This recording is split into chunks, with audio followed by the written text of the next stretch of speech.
kat sini pun ada semua orang dah kan. So Comot Sek IB udah kah? ada. So Comot Sek boleh perkenalkan diri and okay lah, bagi tahu je siapa Gas Yuri. Okay. Okay, baik.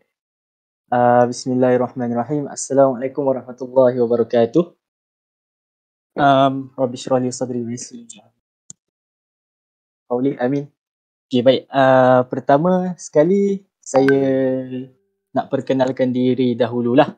Bagi yang tak kenal lagi siapa Comot Sek yang akan present kepada korang semua hari ni. So, sekarang saya akan perkenalkan diri saya. Nama timbangan yang saya guna adalah Comot Sek, ataupun nama lain yang saya guna adalah sebagai Gas ataupun Gas Yuri.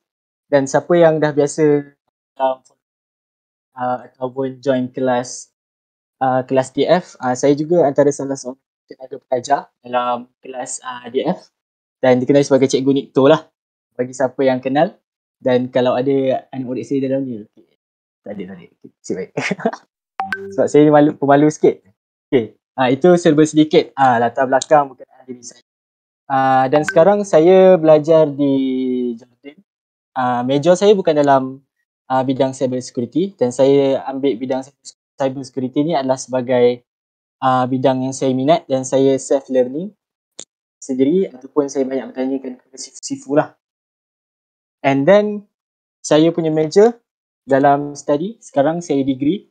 Major saya adalah dalam bidang pengajian Islam, dirasat Islamiah.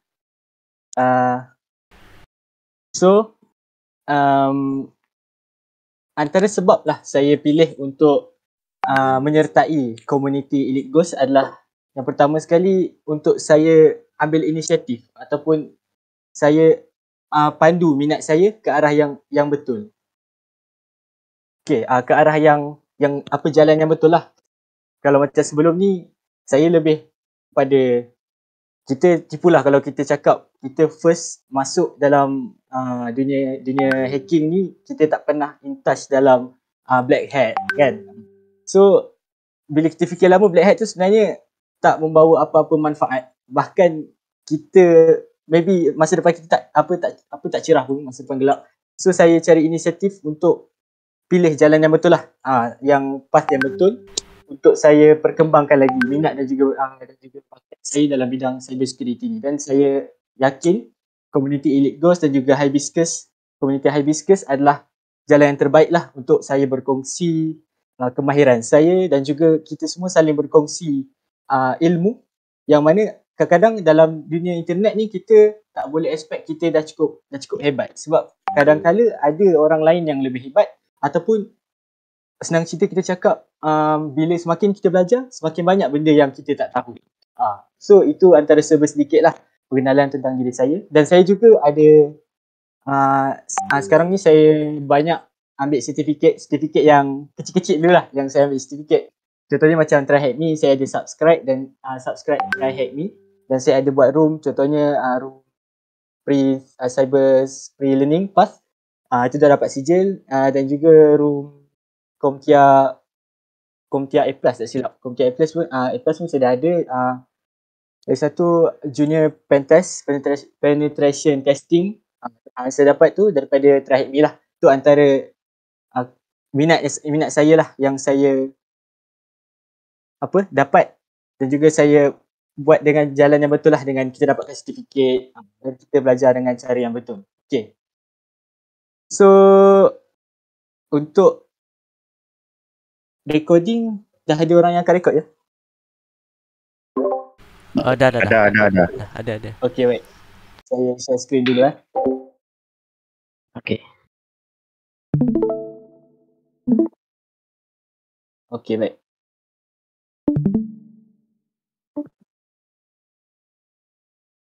Okay, seperti yang kalian dah sedia maklum tentang announcement dalam Hibiscus Lab, hari ini saya akan mengajar dan berkongsikanlah sedikit ilmu berkenaan tentang Google Hacking Database dan juga Windows hardening. Okay, slide ni saya buat dalam 2 hari. Saya ambil masa untuk siapkan slide. Dan kenapa saya pilih tajuk Google Hacking Database adalah yang pertama sekali sebab bila kita nak menjadi seorang penetration tester ataupun seorang hacker, kita kena tahu basic recognition, iaitu orang panggil atau kita translatekan dalam bahasa Melayu adalah kita recon ni orang panggil apa dalam bahasa Melayu? Tapi dah bukan masalah. Dalam bahasa Melayu kita panggil sebagai apa ni, kita macam intai target. Kita kaji dulu pasal target.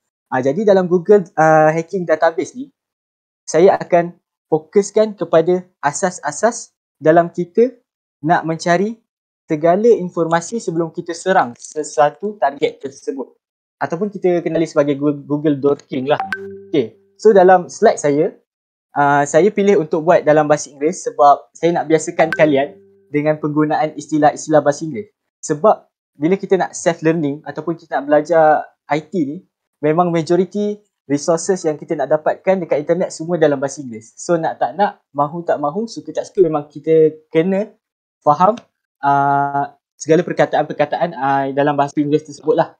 Okey, baik. Ini isi kandungan saya punya slide. Yang pertama sekali, saya akan terangkan berkenaan dengan Google Hacking Database. Yang pertama sekali, kalian akan belajar berkenaan tentang what is crawlers. Okey. Lepas tu kita akan terus pergi kepada what is Google Dorking. And then kita akan pergi kepada is crawlers and Google Dorking illegal. Ini penting. Dan yang keempat, kita akan belajar common terms in Dorking. Dan yang kelima, saya akan sertakan sekali saya punya resources sepanjang saya siapkan saya punya presentation. Dan yang terakhir sekali, kita akan buat apa? Kita akan practice. Ya, practice ni benda yang paling seronok lah. Yang korang sendiri pun suka untuk kita practice secara live. Okay. Yang kedua pula, kita akan pergi kepada Windows hardening. What is system hardening? And saya akan terangkan kepada kalian berkenaan tentang Windows server hardening. Yang pertama sekali, Windows user configuration guidelines, Windows network configuration guidelines, Windows service configuration guidelines, network time protocol configuration guidelines dan juga centralized event logs. Okay. Kalau kalian tengok lah dalam saya punya slide gambar sekarang ni kan, korang rasa benda ni normal ke tak untuk kita sebagai user biasa untuk baca informasi ataupun maklumat yang macam ni?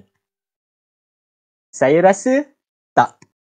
User biasa tak akan dapat baca maklumat-maklumat yang macam ni. Maklumat etc password ni. Root, bin, daemon dan juga dia punya shell. Sebenarnya macam mana kita boleh baca file-file yang macam ni? Yang pertama sekali, kita boleh baca file-file yang macam ni bermula daripada Dorking. Daripada Google, kita gunakan Google search engine itu sendiri. And then kita sampai kepada arbitrary file read.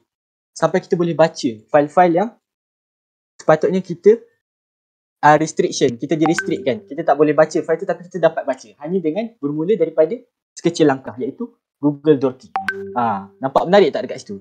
So, kita akan teruskan dengan what is crawlers. Okay. Kalian tahu bahawa Google Dorking ni adalah salah satu daripada first step untuk kita start hacking kepada sebuah website dan juga kita dapatkan satu maklumat yang sangat privacy. So, macam mana benda ni berfungsi kan? Macam mana Google dapat tunaikan kita punya hajat tu? Kita type, tekan enter, tiba-tiba kita dapat maklumat tu. So, macam mana Google buat? Okay. Dalam Google ada dipanggil sebagai satu crawlers ataupun kita panggil dia sebagai spiders, yang mana crawler ataupun spiders ni adalah satu bot yang memang ada typically operated by search engines like Google and Bing. So tujuan utama crawlers dan juga spiders ni adalah membolehkan kita mendapatkan segala maklumat yang kita nak dalam Google. So crawlers ni dia akan index. So index ni apa? Kalau korang tak tahu index, ni saya sertakan nota kecil kat belah kanan ni. Index ni adalah satu nama lain kepada database yang digunakan oleh search engine. Contoh, kita bagi situasi. Okay, kalau korang tengok dalam gambar ni kan, kita sebagai users. So kita nak cari, kita nak type, kita lapar. Hari tu kita lapar, kita nak macam mengidam buah pear. So kita pun masukkan dekat Google search engine buah pear. So search engine ni dia akan index. Dia akan cari database dekat dalam Google tu, cari. Dia akan crawling semua website untuk dapatkan carian yang kita nak berdasarkan perkataan pair tu. So bila dah jumpa, so dapatlah another website. So kita dapat website yang kita nak. So website tu akan bagi content kepada kita, content pair tu sendiri. So daripada keyword yang kita bagi tu, bila kita letakkan keyword tu dalam Google search, and then kita akan dapatkan apa yang kita nak. Itulah fungsi crawlers ataupun spider yang kita cakap, yang bot yang ada dekat dalam Google tu sendiri. And then apa pula Google Dorking kan? Crawlers dengan Dorking ni dia maksud dia berbeza tau. Okay. Tadi crawlers kita dah tahu maksud dia adalah satu bot yang ada dekat dalam search engine macam Google dan juga Bing. Sekarang kita pergi dekat Google Dorking pula. So Google Dorking ni apa benda kan? Kalau korang baca, agak-agak korang faham tak? Tak apalah, saya terangkanlah. Nanti ambil masa pula kan? Okay. So Google Dorking ni adalah basically a search string. Maksudnya adalah satu string untuk kita search yang kita gunakan dia sebagai mencari satu maklumat yang not easily available. Maksudnya maklumat yang sangat terhad pada sebuah website tu. Maksudnya maklumat yang privacy lah. Yang kita dengan cara kita masukkan beberapa strings, beberapa perkataan, beberapa code untuk dapatkan apa yang kita nak dekat dalam Google. So attackers ataupun hacker, dia akan combinekan diorang punya query tersebut, search query tu, dia akan minimizekan memang sebaik-baiknya lah. Dia akan minimizekan untuk bila dia tekan enter, dia terus dapat apa yang dia nak. So bila hacker ni dapat dia minimizekan benda tu, so hacker ni dia akan dapat macam-macam information yang dia nak lah untuk dia attack sebuah target ataupun website ataupun organisation ataupun company lah. So Google Docking ni juga dikenali sebagai passive recognition. Okay. Korang tahu tak, dekat dalam pentesting ni kita ada dua recognition. Yang pertama sekali adalah passive dan yang kedua adalah active. Okay, untuk passive recognition ni, ianya merangkumi aktiviti yang kita jalankan untuk mendapatkan maklumat terhadap target tersebut secara pasif. Apa maksud secara pasif? Maksudnya kita tak engage dekat dalam sistem dia. Kita tak engage betul-betul macam kita pakai, kalau apa yang dimaksudkan sebagai engage betul-betul tu adalah kita tak pakai Nmap. Maksudnya kita scan network dia terus, kita masuk terus dalam website dia, tak. So Google Docking dia pasif je. So active recognition ni pula kita in touch secara aktif. Maksudnya kita memang terus live in touch dengan website tersebut. Contohnya time tu contoh active recognition adalah seperti kita scan website tersebut menggunakan Nmap. So bila kita scan pakai Nmap ni dia akan scan terus website tu, port apa yang open, and then kita akan dapat version website tu, vulnerability yang ada dan sebagainya. So Google Docking selesai. Okay, sekarang kita pergi kepada benda yang sangat penting lah bagi saya. Adakah website crawlers dan juga Google Docking ni illegal? Illegal ni maksudnya haram. Okay, mari saya terangkan. Yang pertama sekali, dekat dalam negara kita sendiri, Malaysia, kita ada undang-undang cyber lah yang kita perlu ikut. Yang mana undang-undang ni lah yang membezakan kita antara orang yang bagus dengan orang yang tak bagus. Antara orang yang berprinsip dengan orang yang tak berprinsip. So, saya nak tekankan kepada kalian semua supaya kita ikut undang-undang yang telah ditetapkan oleh kerajaan Malaysia supaya kita ni tak ditangkap ataupun kita ni tak disaman ataupun dibawa ke mahkamah lah. So benda tu akan jadi lagi berat dan kita punya masa depan pun memang akan gelap lah. So sebab tu sebelum apa-apa perkara yang kita buat, kita kena baca dulu peraturan. So peraturan yang saya sediakan kat sini adalah yang pertama sekali, kita boleh kaji berkenaan dan baca berkenaan Tanda Tangan Digital 1997, Akta Jenayah Komputer 1997, and then yang ketiga Akta Teleperubatan 1997 dan yang keempat Akta Komunikasi dan Multimedia. Dan kebanyakan akta ni masih belum update, dia masih lagi stay daripada akta tu sampailah sekarang masih diguna pakai. So kesimpulannya, kalau selagi mana apa yang korang buat tak bercanggah dengan akta yang disediakan di Malaysia, maka selagi itu benda tu adalah dibolehkan, masih legal. So remember lah, use it for awareness and benefit to the community. Okay. Okay, seterusnya. Kalau kita biasa tengok dekat dalam forum DF ataupun dekat mana-mana forum hacking, kita akan biasa nampak orang yang share berkenaan tentang hacking ni, mesti dia ada sharekan satu query. Macam dorking lah. Sekarang kita dah tahu kan benda tu dorking. Tapi sebelum ni kita tak tahu apa benda tu kan. Entitle, PHP ID lah, file type XLS lah, lepas tu WP admin, in URL dan sebagainya. Korang biasa kan dengan search query tersebut. Saya nak terangkan lah apa maksud bagi setiap dalam dorking tersebut. Terms ni saya nak korang fahamkan. Bila korang fahamkan, dia akan jadi mudah untuk korang search ataupun gunakan bila korang perlu. So nanti bila korang nak target satu website tu, korang tak perlu nak cari balik dekat Google, what is the best Google dorking, what is English Google dorking. No. Saya nak korang faham supaya nanti bila korang faham, korang tahu macam mana benda ni bekerja untuk dapatkan maklumat yang korang. So terms yang pertama adalah entitle. Okay, apa maksud entitle? Entitle ni kalau korang baca dalam bahasa Inggeris dia adalah find document that has the title we want. Okay, so dalam bahasa Melayu dia, entitle ni bermaksud kita nakkan title kepada blog yang contoh saya bagi satu situasi lah. Kalau nak terangkan situ susah. So saya nak baca PDF tentang bug bounty. So saya search dekat Google. Saya akan masukkan entitle. Saya akan masukkan sebiji macam ni, entitle. Lepas tu titik bertindih. Lepas tu saya akan letak bug bounty. Bila kita tekan enter, kita akan Google akan bagi kita segala website yang ada blog ataupun PDF ataupun artikel berkenaan tentang bug bounty. Maksudnya tajuk dia bug bounty. Okay, dah faham kan? Itulah maksud entitle. Korang nak ingat senang je. Dia punya kata kunci title. So korang boleh ingat entitle. Okay, aku nak cari website yang entitle je. Entitle je Google hacking ataupun entitle je makanan sedap. So korang akan dapat lah benda tu. Google akan carikan dan berikan website yang korang nak. Terusnya adalah in URL. Okay. In URL ni maksudnya apa?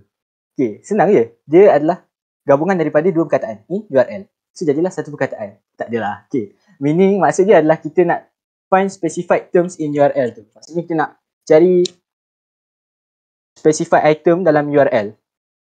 Contoh kan. Kita guna in URL. Contoh saya nak cari dalam saya punya URL tu saya nak ada ID. So saya letaklah in URL www in URL ID. So nanti Google akan hasilkan carian, akan beri kita carian website yang ada ID dekat dalam URL dia. Kalau nak terangkan macam ni agak susah. Nanti kita tengok dekat live demo. Okay. Yang ketiga adalah file type. Okay. File type ni memang simple je. Maksud dia adalah kita nak dapatkan file yang macam mana, jenis yang macam mana. Contoh saya nak cari PDF. So saya buatlah file type sama dengan PDF. Macam tu. So ext ni apa dia? Dia lebih kurang macam file type juga. Tetapi maksud dia adalah kita nak cari extension of a file. Contoh dia kan, kita nak find database bagi SQL. So kita ext sama dengan sql.zip. Macam tu. .gzip. So seterusnya adalah site. Okay. Site ni maksud dia adalah kita nak limitkan carian Google tersebut. Contoh, saya nak cari buah apple. So saya buat in text apple. Entitle resipi masak apple.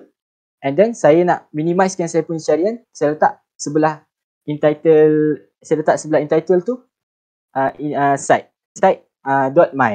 So nanti dia akan bagi semua resipi daripada Malaysia lah. Macam tu. So untuk in text pula, in text ni adalah kita nak cari perkataan yang ada dalam teks. Contoh, kita nak cari in text admin, in text password. So kita just letak je in text password. Nanti Google akan dapatkan carian tersebut. Yang terakhir sekali adalah catch macam tu lah. Tak, saya terlupa nak search dia punya sebutan yang sebenar. Catch. Catch. So maksud catch ni adalah kita nak cari Google Archive suatu website. Tapi ada lagi satu cara yang kita boleh guna, iaitu kita pakai archive.org ataupun tak silap saya Wayback Machine. Itu pun penting juga untuk kita dapatkan archive of the website lah, maksudnya sejarah website tersebut, dia punya post-post yang terdahulu. Okay, so saya harap korang dah dapat faham berkenaan tentang common terms yang ada dalam Dorking ni, supaya nanti bila korang nak buat pen test pada masa depan, bila korang perlukan benda ni, korang just boleh type terus. Tak perlu nak cari Google balik dan sebagainya. Okay, ini antara resource untuk Google Hacking Database yang korang boleh boleh ambil juga nanti. Saya akan share, nanti ada sharing modul kan. So korang boleh je gunakan resource saya. Tapi resource ni bukanlah saya wajibkan pun. Banyak je lagi resource yang korang boleh cari. Tetapi ini adalah antara yang saya pakai lah. Baik. So jom kita buat practical. Practical ni yang paling best. Okay. Tadi dalam kita Dorking, kita nak hacking kan. Kita nak hacking database. So dekat Google ni ada satu website yang nama dia Google Hacking Database. Okay, apa function Google Hacking Database ni? Okay, dalam Google Hacking Database ni, korang boleh jumpa pelbagai docs yang mana first kali korang boleh baca daripada sini tau. Data edit. Maksudnya data ni bila punya data. Sekejap. Allah Akbar. Ini dalam muka surat yang keberapa? First kali ambil nombor first. Oh ya. Okay. Pergi semula kepada website. Okay. Untuk korang cari docs dengan mudah, Dorking dengan mudah, korang boleh search dekat satu website nama dia exploitdb.com. Dalam exploitdb ni ada macam-macam lagi. Kita ada exploit, kita ada papers, kita ada segala jenis research yang dibuat dan disend dan dipublish dekat dalam exploit database. Tapi untuk hari ni, saya nak terangkan dekat korang berkenaan tentang Google Hacking Database. Okay. Dekat dalam Google Hacking Database ni, apa yang korang faham daripada gambar ni? Okay, yang pertama sekali kita ada data edit. Maksudnya data ni dipublish dalam website ni bila? So ini kita boleh dapat dalam 24/6/2003. Memang data ni data yang lama. So untuk kita cari data yang baru, sekejap, kita nak cuba cari data yang baru. Oh tak ada, memang itulah. Oh, dia dekat belah kanan. Okay. Untuk saya boleh sikit. Okay. Untuk kita cari data yang baru, kita boleh tengok dekat sini. Ini dipublish pada 1997, 2020. Ini semua adalah fresh docs lah yang dipublish oleh hacker-hacker dekat dalam Google Hacking Database ni. Okay. Contoh, kita nak dapatkan ini doc dia. Ini kita boleh baca kategori dia. Okay, contoh untuk docs ni, entitled web server login, please enter your login ni adalah various online devices. Maksudnya, kita cuba tekan dulu. New tab. And then, kita try pergi dekat sini. Okay. Entitled. Okay. Entitled maksudnya apa? Entitled tu maksudnya title dekat dalam website tu. Okay, cuba kita tekan. Web server login. Okay, ni tak dapat reach. Web server login. Web server. So, dalam title tu ada web server login. Dan yang kedua adalah please enter your login. Okay, kita tengok. Kat sini, please enter your login. Dia punya title. Okay, saya bagi laluan untuk azan kat kawasan saya sekejap.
Bang, tak ada suara kah? Oh, kejap, tengah azan. Azan. Oh, okey.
Kita sambung.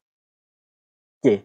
Tadi kita dah tengok contoh docs yang ada dekat Google hacking database ni adalah entitled web server login, please enter your login. Betul tak macam apa yang saya terangkan tadi?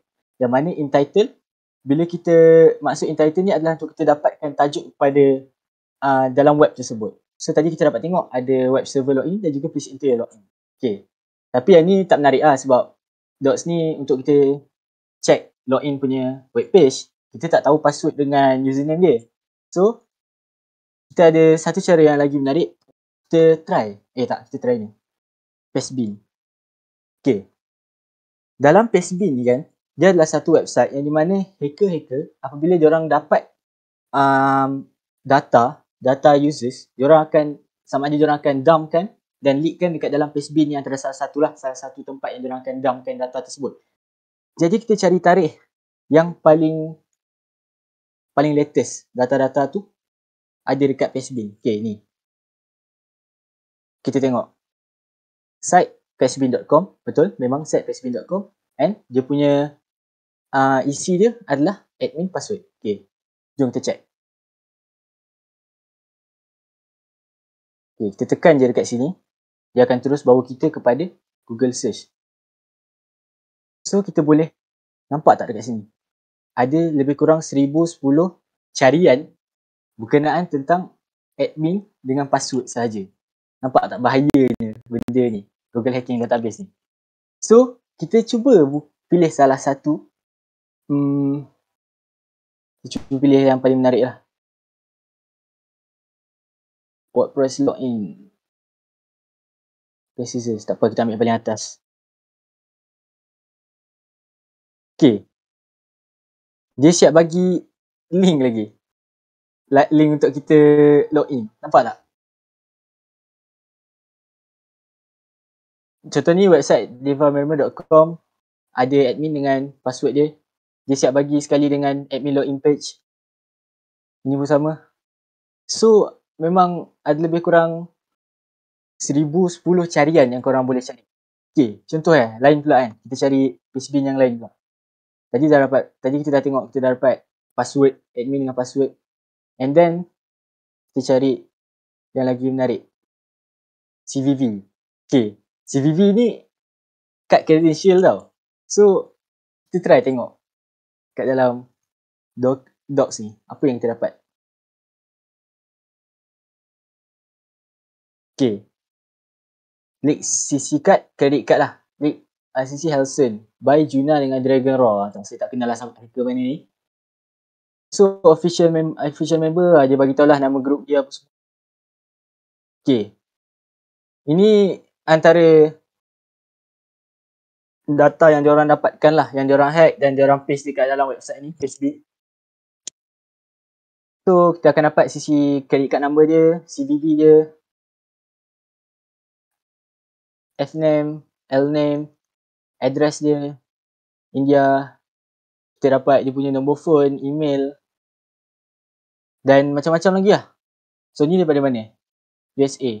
Tapi kan, biasanya kalau leaks yang macam ni macam tak valid tau, sebab saya pernah ada tools untuk dapatkan credential CVV dan CVV lah, CC semua ni kan. Dia ada tools dia, macam tools tak tahu lah, dia macam tak valid lah. Tak valid. Dia memang orang-orang crack, orang black hat, underground semua tahulah tools-tools macam ni. So, ini CVV card. So, apa lagi yang kita boleh dapatkan daripada Google Hacking Database? Kita boleh dapatkan AWS key, Shodan API key. Ini password, license key, shadow dan sebagainya lah. Benda-benda yang user biasa patutnya tak boleh access, tapi kita dapat benda tu. Okay, itu yang menariknya berkenaan tentang Pastebin. Contoh yang lain kan, kita try docking sendiri. Okay, kita nak docking untuk baca arbitrary file read. Maksudnya user biasa tak boleh baca, tapi kita dapat baca benda tu. So kita try in URL. Okay, in URL tu maksudnya dalam URL tu ada sim404 slash. Okay, kita tekan enter. Kita cuba masuk salah satu website ni. Okay, ni lah. Kita pilih ni lah. Al-Mansuri. So kita dapat root. So, kita masuk dia punya directory. Nampak? Dia punya directory ni sepatutnya kita tak boleh access sebab kita user biasa. Tapi kita dapat access directory ni. So, nampak tak? Daripada hanya sekadar dorking, kita dah dapat masuk sampai ke root dan kita cari. Okay, nampak ada @c kan? So, biasanya dalam directory @c ni ada password. So kita try pergi @c, cari password.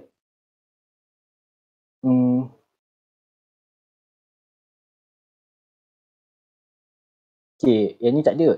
Sekejap, kita nak cari dulu. A, B, C, D, E, F, G, H, I, J, K, L, M, N, O, P. Okay ni, password. Boom. Nampak? Kita boleh baca file yang tak sepatutnya kita dapat baca. So, itu antara sedikit lah tentang community. So dan biasanya ada juga orang docking untuk SQL injection dan sebagainya.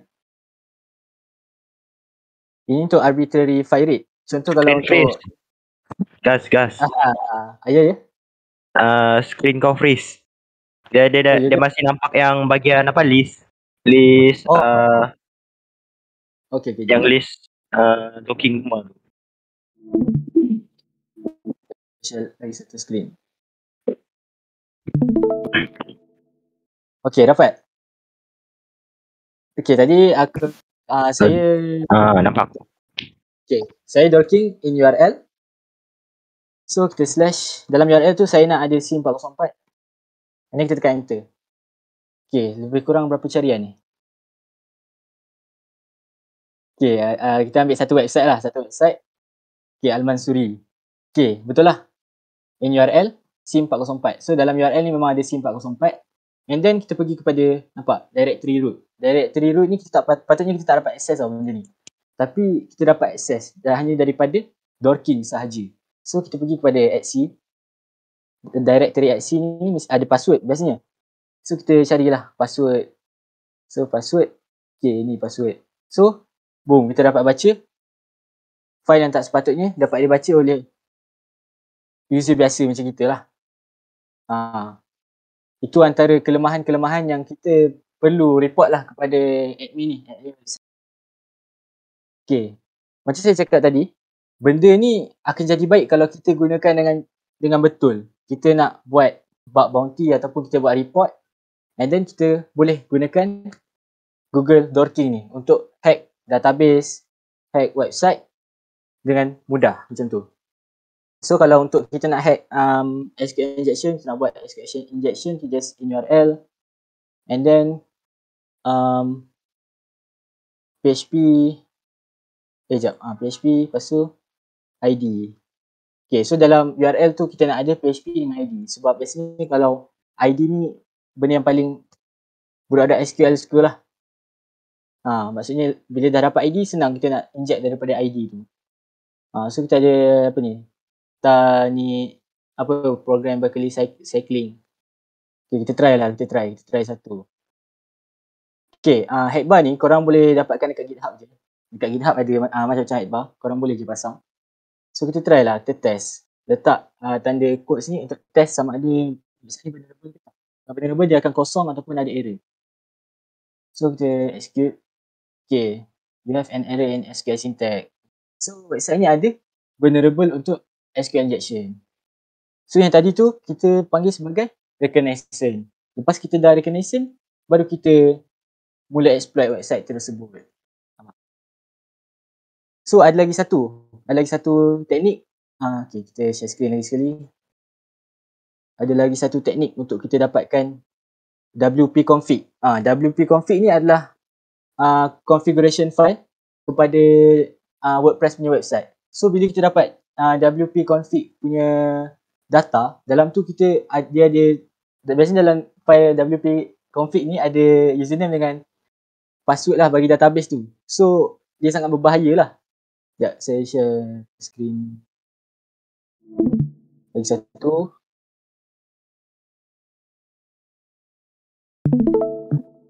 Okay ni, kita cuba Okay, cari WP config tu, kita try title. Okay, dalam title tu kita nak index of. And then, okay ni dah ada. Maksudnya saya dah pernah try lah benda ni. Okay, admin backup. So site.au. Antara sebab saya pakai site.au sebab benda ni illegal sebenarnya. Tapi untuk bagi contoh, benda ni saya pakai site.au sebab banyak vulnerability yang ada dekat site.au ni berkenaan tentang WP config. Yang mana file tu kita boleh download dan kita boleh baca dia punya database punya username dengan password. Contoh kan macam nampak ni. Dengan senangnya kita boleh download zip ni. So dalam zip file ni ada database punya username, ada database punya password. So nampak tak betapa bahayanya benda ni? So sangat bahayalah kalau admin pergi save dia punya file dekat dalam internet macam tu. Dalam website lah. Boleh diakses oleh hacker dengan begitu mudah. Terutamanya ScriptKiddies lah. ScriptKiddies dia akan benda-benda macam ni memang kesukaan lah. Benda yang mudah. So kita dah habis berkenaan tentang Google Hacking Database. Saya akan teruskan dengan presentation untuk hardening. So masuk balik. Okay.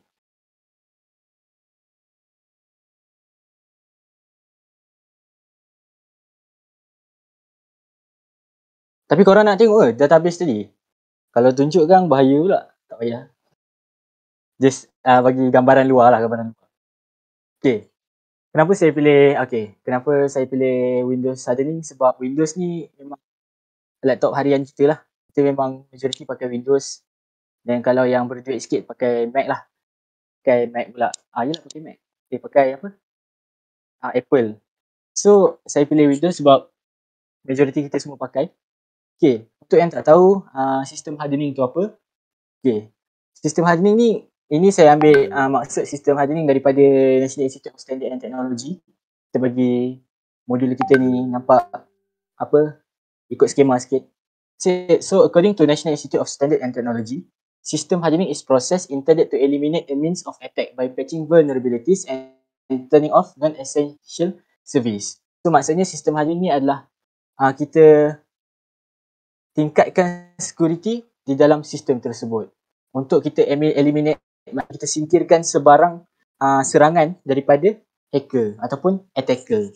Dengan cara macam mana? Dengan cara kita patch vulnerability ni, maksudnya kita patch ni kita Allah Akbar. Patch vulnerability. Apa dia? Update. Kita update vulnerability supaya tidak dapat diakses, macam itulah. ke update, itu adalah yang bahasa yang terms yang mudah. Lama sangat duduk arah ingat Melayu. Okay. So antara sistem hardening yang ada 5. Yang pertama sekali server hardening, yang kedua adalah network hardening, yang ketiga operating system hardening, keempat software hardening dan yang terakhir adalah database. So untuk saya bentangkan hari ini adalah sistem hardening. Okay. So operating system hardening ada macam-macam. So yang saya pilih adalah Windows Server Hardening. Okay, yang pertama sekali saya akan bentangkan berkenaan tentang Windows User Configuration. Yang kedua, Windows Network Configuration. Yang ketiga, Windows Service Configuration. Keempat, Network Time Protocol Configuration. Dan juga yang terakhir sekali adalah Centralized Event Logs. Okay, yang pertama sekali Windows User Configuration. Okay, apa maksud Windows User Configuration ni? Okay, dalam Windows User Configuration ni, kita kena follow 3 guideline ni tau. Untuk kita tingkatkan security dalam kita punya Windows. Sebagai user lah. Okay, sebagai user. Okay, yang pertama sekali, kita kena disable the local administrator. Biasanya kita buat benda ni, biasanya benda ni tak required pun, kita tak perlu pun. Tapi, disebabkan local administrator ni, dia sangat dia antara target mudah untuk attacker dapat hack kita punya sistem. So, kita kena disablekan local administrator tersebut. Yang kedua adalah kita set up custom admin account. So, basically dia boleh jadi sebagai domain dekat dalam Active Directory account kita ataupun account tersebut adalah local account dalam administrator group. Yang ketiga adalah kita prefer to run as a regular user account. Maksudnya, sepanjang kita guna kita punya Windows, sangat-sangat digalakkan untuk kita guna runkan kita punya Windows tu sebagai regular, sebagai user yang biasa lah. Kenapa buat macam tu? Ini adalah untuk mengelakkan daripada akaun kita compromise. So, apa contoh dia kan? Contoh, biasanya kan kalau korang run sesuatu software, kan dia ada minta run as apa kan. Biasanya kalau kita nak run as administrator, kita akan dapatlah run as administrator dekat dalam option yang diberi. Macam tu. So, yang kedua adalah Windows Network Configuration. Tadi berkenaan dengan user. Sekarang kita berkenaan tentang rangkaian ataupun network. Itu ada 4 guidelines untuk kita hardening Windows Network ni kan. Yang pertama sekali adalah kita letakkan machine kita, place the machine behind the firewall. Okay. So, kita nak bagi network kita selamat, kita kena letak di belakang firewall lah. Kita kena letakkan firewall untuk kita block segala network yang kita tak nak. IP yang yang tak sepatutnya lah. Dan kita pastikan network kita protected. Okay, yang kedua adalah kita verify DNS records. Okay, verify DNS records ni untuk memastikan kita punya server ni ada record. Maksudnya kita dapat baca balik record. Maksudnya siapa yang masuk dekat dalam domain name system ni. DNS tu maksudnya domain name system. So kita dapat check balik record tersebut untuk pastikan tak ada yang meragukan lah. Perkara yang meragukan. So yang ketiga adalah kita disable network service. Maksudnya kita sebarang service yang kita tak perlukan, kita disable je. Contoh macam IPv6. Kita boleh disable untuk kita mengurangkan kebarangkalian untuk kita di-hack daripada network tersebut. So yang terakhir adalah redundant DNS. So redundant DNS ni adalah kita configure 2 atau lebih domain name system server dan kita verifykan name resolution tersebut menggunakan NS lookup. Okay, seterusnya Windows Service Configuration. Yang pertama sekali kita dah pergi kepada user, lepas tu network, sekarang service pula. Okay, dekat dalam Windows Service Configuration ni ada 2 je guideline yang kita boleh ikut. Yang pertama sekali kita disable unused service. Okay, kenapa kita disable unused service? Sebab dalam kebanyakan service yang run by default dekat dalam kita punya laptop, dekat dalam kita punya server, dia tak may not be required in your specific use case. Maksudnya kadang-kadang kita tak perlukan pun benda tu, tapi dia run juga dalam kita punya service. So kita disablekan je supaya kita dapat mengurangkan kebarangkalian untuk kita digodam. Maksudnya kalau ada orang hantar malware atau rat, kita disable unused service tersebut supaya dapat menghentikan kita daripada rat tersebut daripada berjalan lah. Okay, seterusnya adalah limit security context. Maksudnya a service run as a specific user account. Maksudnya kita by default this network service ataupun local system ataupun local service account, kita limitkan security context. Tapi by default dekat dalam network service tu by default ada limit security context ni ada dekat network service, local system dan juga local service account. Okay. Dan yang seterusnya adalah network time protocol, NTP configuration. Okay, antara guideline yang kita boleh buat untuk network time protocol ni adalah kita servers within domains automatically sync time with the domain controller. Kita synckan times di antara server within domain. Dalam IP tu ada banyak domain, so kita synckan dengan domain controller. Maksudnya yang paling atas lah domain controller tu. Synckan dengan yang bawah. Seterusnya adalah standalone servers sync with an external time source. Dan yang ketiga adalah domain controller syncs with a time server on an ongoing basis. Maksudnya kita synckan domain controllers tu dengan time server sepanjang aktiviti harian kita on an ongoing basis. Dan yang terakhir adalah kita centralize event logs. Ada 3 centralized event log. Yang pertama sekali, ability to assign categories to specific logs or entries. Bila kita centralizekan event log ni, kita ada kebolehan untuk assign ke categories kepada specific logs ataupun entries. Okay, yang kedua adalah kita enable full text search and querying of log data. Yang terakhir, kita integrate logging with remediation tools. Remediation tools ni ada je dekat Google, boleh search to enable automated response to errors. So tools ni dia akan pastikan, dia akan automate lah sebarang errors yang berlaku dekat dalam kita punya event logs. So ini antara 3 resources yang saya guna dalam saya buat modul. Yang pertama sekali adalah boleh tengok highsolid.com and then trentonsystems.com dan juga GitHub. Dan dalam link GitHub tu, dia bukan sahaja ada awesome security hardening. Bila korang pergi dekat, bila korang padamkan yang ketiga ni, awesome security hardening check Windows ni, korang pergi dekat GitHub, ambil sampai di college tu je. Korang ambil sampai awesome security hardening, buang Windows. Dekat situ korang akan dapat lebih banyak lagi hardening yang korang boleh implement, yang korang boleh guna untuk meningkatkan security device ataupun software ataupun operating system korang.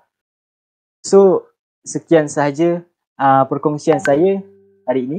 Semoga apa yang saya kongsikan dengan kalian dapat manfaat, saya juga dapat manfaat dan orang lain pun akan dapat manfaat. Dan semoga diamalkan dengan baiklah ilmu tu, jangan digunakan pada jalan yang salah. So saya akhiri dengan hacking, kata-kata daripada Walter O'Brien. Korang boleh Wikipedia Walter O'Brien tu siapa. Hacking involves a different way of looking at problems that no one's thought of. So sekian saja perkongsian saya kali ini. Segala kekurangan mohon maaf, salah dan silap. Saya masih lagi beginner. Apa-apa boleh tegur dan kita saling sharing ilmu. Sekian saja. Assalamualaikum warahmatullahi wabarakatuh. Wow. Gas, Ya saya. terima your presentation is really excellent. Tanya, okay? Congratulations sebab sangat details.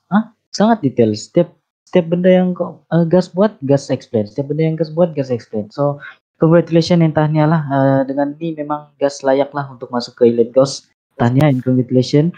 Okay, so basically sekarang saya akan invite satu sifu kita, which is Abang